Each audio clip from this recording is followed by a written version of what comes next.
Pada 6 Mac tahun 1981, seorang ibu bernama Marian telah menembak mati Klaus dalam mahkamah di depan khalayak ramai. Ketika lelaki itu sedang menjalani perbicaraan tuduhan merogol dan membunuh anak perempuannya berusia 7 tahun. Suspek kes rogol dan bunuh berusia 35 tahun itu maut selepas menerima 16 tembakan. Sejurus selepas peristiwa itu, Marian menjadi terkenal seluruh negara. Orang ramai mengikut rapat perbicaraan yang dikenakan terhadapnya selepas itu.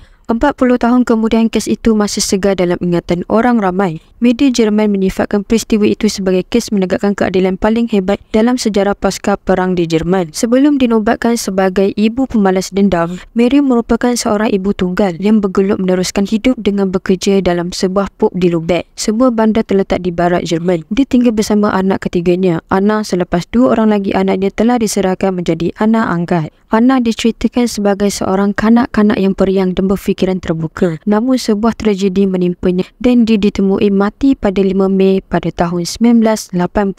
Berdasarkan laporan NDR, kanak-kanak perempuan berusia 7 tahun itu tidak hadir ke sekolah selepas bertengkar dengan ibunya. Ketika hari kejadian, entah bagaimana dia boleh berada bersama jirannya, seorang lelaki penjual daging bernama Klaus yang mempunyai rekod jenayah mencabul kanak-kanak sebelum ini. Pegawai penyiasat kemudian mendapati Klaus telah menyembunyikan Anna di rumah selama berjam-jam sebelum mencekik lehernya menggunakan seluar dalam. Tidak dapat dipastikan sama ada dia telah merogol Anna ataupun tidak. Mayat kanak-kanak malang itu kemudian dimasukkan ke dalam sebuah kotak kadbod dan ditinggalkan di tebing sebatang parit berhampiran. Klaus telah ditahan petang itu selepas tulangnya membuat laporan kepada pihak polis. Dia mengaku melakukan pembunuhan itu, namun menafikan dia merogol kanak-kanak tersebut. Sebaliknya, dia memberikan cerita pelik dan tidak masuk akal. Pembunuh itu mendakwa dia mencekik Anna selepas kanak-kanak itu cuba mengugutnya. Kata Klaus, Anna cuba menggodanya dan mengugut untuk memberitahu ibunya bahawa dia telah mencaburnya jika enggan memberikan wang. Miriam sangat marah mendengar cerita itu dan setahun kemudian ketika Klaus menjalani perbicaraan kes bunuh tersebut, ketika itulah wanita itu mengambil kesempatan untuk membalas dendam.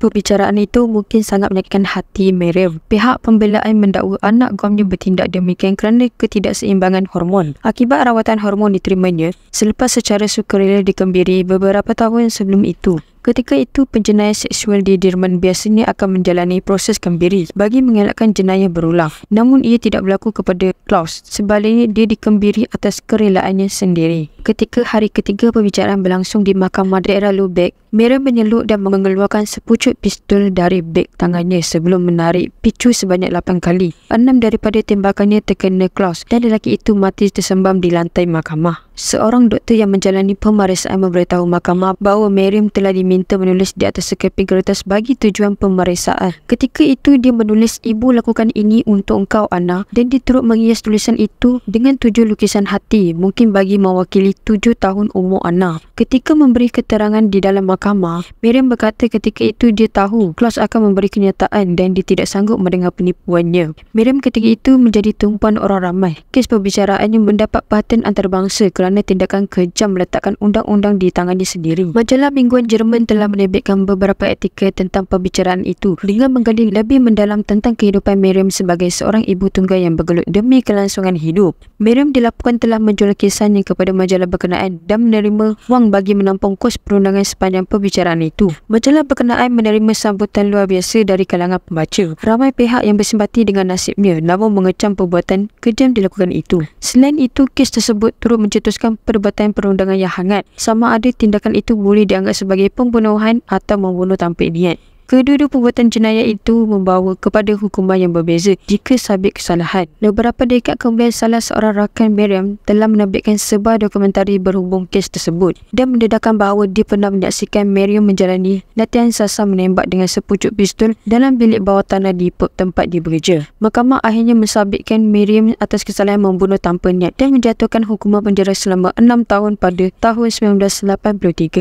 Berdasarkan tinjauan dijalankan, majoriti 28% rakyat Jerman menganggap hukuman 6 tahun penjara sebagai setimpal atas kesalahan dilakukannya. Manakala 27% lagi menganggap hukuman itu terlalu berat dan 25% lagi berpendapat ia terlalu ringan dan tidak setimpal. Pada bulan Jun tahun 1985, Miriam telah dibebaskan dari penjara selepas menjalani separuh daripada hukumannya. Dia telah berhijrah ke Nigeria, berkahwin dan tinggal di sana sehingga tahun 1990-an. Selepas bercerai dengan suaminya, Miriam berpindah ke Sicily dan tinggal di sana sehingga disahkan mengidap bara pankreas. Ketika menjalani sisa hidup, Miriam meminta seorang wartawan NDR untuk merakam minggu-minggu terakhir hidupnya dan kemudiannya Miriam meninggal dunia pada 17 September tahun 1996 dan dikebumikan bersebelahan kubur anak perempuannya, Anna.